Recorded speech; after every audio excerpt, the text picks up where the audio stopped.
মহান আল্লাহ বলেছেন, কেউ যদি আমাকে ভালোবাসতে চাও তাহলে সর্বপ্রথম আমার নবীকে ভালোবাসতে হবে। নবীজির প্রতি ভালোবাসা প্রকাশের অন্যতম মাধ্যম হল দরুদ পাঠ, কারণ আল্লাহ তাআলা নিজেও তাঁর রাসূলের ওপর দরুদ পাঠ করেন। দরুদ শব্দটি কোরআন হাদিসে নেই, এটি ফার্সি শব্দ। তবে কোরআন হাদিসে এর প্রতিশব্দ ও পরিভাষা হল সালাত, অর্থাৎ নবী সাল্লাল্লাহু আলাইহি ওয়াসাল্লামের প্রতি সালাত ও সালাম পেশ করা। মহানবী সাল্লাল্লাহু আলাইহি ওয়াসাল্লামের নাম শুনলে তাঁর প্রতি দরুদ পাঠ করতে হয়। নবী সাল্লাল্লাহু আলাইহি ওয়াসাল্লামের প্রতি অগাধ ভক্তি, শ্রদ্ধা ও ভালোবাসার দাবি হল তাঁর প্রতি দরুদ পড়া। এক্ষেত্রে ইসলামের বিধান হল প্রথমবার নবীজির নাম শুনে দরুদ পাঠ করা ওয়াজিব, এরপর প্রতিবার পাঠ করা মুস্তাহাব। রাসূলুল্লাহ সাল্লাল্লাহু আলাইহি ওয়াসাল্লামের উপর দরুদ পড়েন স্বয়ং আল্লাহ তাআলা ও তাঁর ফেরেশতারা, তাই অনুরূপ নির্দেশ দেওয়া হয়েছে বনি আদমকেও। পবিত্র কোরআনে ইরশাদ হয়েছে, নিশ্চয়ই আল্লাহ ও তাঁর ফেরেশতারা নবীর প্রতি দরুদ পাঠ করেন। হে ঈমানদারগণ, তোমরাও তাঁর প্রতি দরুদ পাঠ করো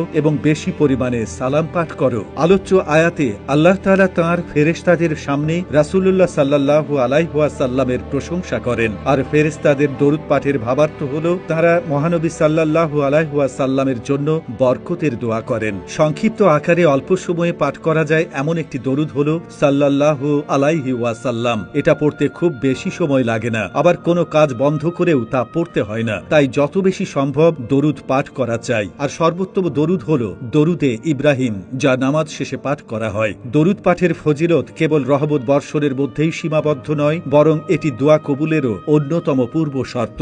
হাদিসে এসেছে, বান্দার দোয়া আসমান ও জমিনের মধ্যবর্তী স্থানে ঝুলে থাকে যতক্ষণ না সে তার নবীর উপর দরুদ পাঠ করে। এছাড়া কিয়ামতের কঠিন দিনে সেই ব্যক্তি রাসূলুল্লাহ সাল্লাল্লাহু আলাইহি ওয়াসাল্লামের সবচেয়ে নিকটবর্তী থাকবেন, যিনি দুনিয়াতে তাঁর উপর সর্বাধিক পার্থিব জীবনে কঠিন বিপদ আপদ ও মানসিক দুশ্চিন্তা থেকে মুক্তি পেতে দরুদ শরীফ এক অমোঘ হাতিয়ার। বিশেষ করে জুমার দিনে দরুদ পাঠের গুরুত্ব অপরিসীম, তাই দৈনন্দিন কাজের ফাঁকে, চলাফেরায় এবং বিশেষ করে মোনাজাতের আগে ও পরে দরুদ পাঠের অভ্যাস গড়ে তোলা প্রতিটি মুমিনের ঈমানি দায়িত্ব।